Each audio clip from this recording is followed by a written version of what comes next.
y'all? It's Desiree, and we got a very special guest. I'm going to go ahead and let him introduce himself. Go ahead, tell him who you are. You know, it's Hot for Block from Get Money, Get Fresh. You know what it is. And you? I'm Miss 2020 Ohio, Yaya. Period.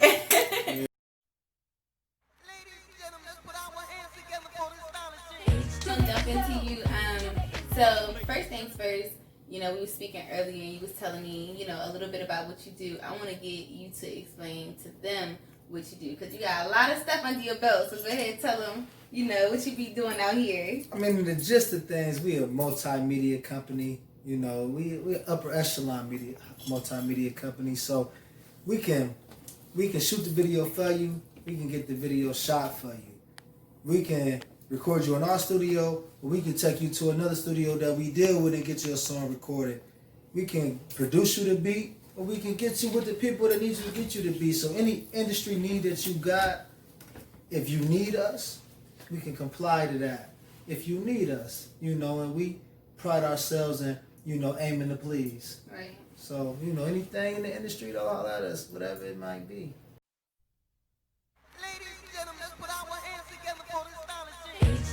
So a little bit deeper.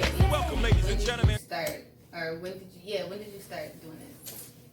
I mean, music been in me for a long time anyway, just as far as freestyling when I was young, anything. But as far as the serious meter, I said about 5 years ago, we dropped a compilation album, and we didn't put a lot of money into it, but we jumped off the porch. Right. And we just threw ourselves out there. And then when we realized, we started comparing ourselves against what else was out there, whether it was mainstream or, you know, local artists that was underground. Mm-hmm.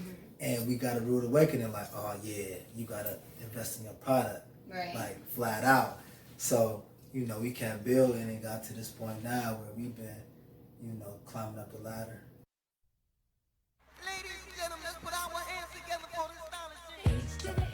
So what inspired you? Because, you know, a lot of artists and a lot of people that's doing what you're doing, they have that one person that truly inspired them to keep going and to keep moving forward and to be like exactly where you want to be. Who inspired you? Who would you say inspired you to do that? I mean, I had a combination, but just one name that stick out, and it's cliche, but I always rock with Jay-Z. Like, I like high school, we was throwing up the box. I got pictures of me doing this in high school. I got, you know, we were Rockefeller a lot, or Rockaware. So, you know, I like that movement, that black excellence. Like, I like what it embodied, and I even see traces of their greatness and what we be doing sometimes. Like, I just look back on history and I analyze that. And I see what we do, and I'm like, damn, we kind of doing what they did. Not even on no copying, but just how it came out. And then I'm looking at it like, damn, they did that too. So it made me kind of feel like I'm doing the right thing, going in the right direction.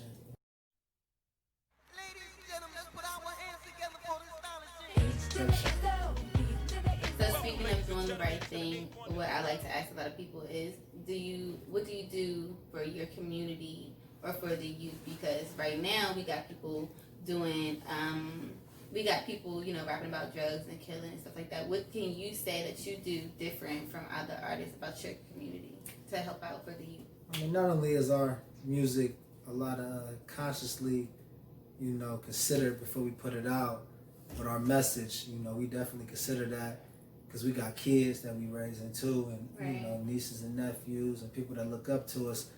But, you know, killing is a reality and drug dealing is a reality. And opposed to like glorifying certain topics, we bring awareness to it because it is in our communities, and our kids do need to know about it to either avoid it or, you know how to deal with certain situations. So, you know, we will bring awareness to topics that's in our community. But like, as far as what we do for the community, we every Thanksgiving we do a Thanksgiving dinner for whoever want to show up. We hold multiple athletic leagues through our nonprofit organization, which is a 3LO, the Live and Love and Learning organization, which is a chapter of us, where we do track programs in the spring, we do basketball in the winter, we do flag football in the spring, and we do camps throughout the whole year. And, you know, so. All right, so we get a little deeper. I really do want to get deeper into what you got going on and what you're doing. So stay tuned for part 2. We'll be right back, guys. Y'all got to feel me. H to the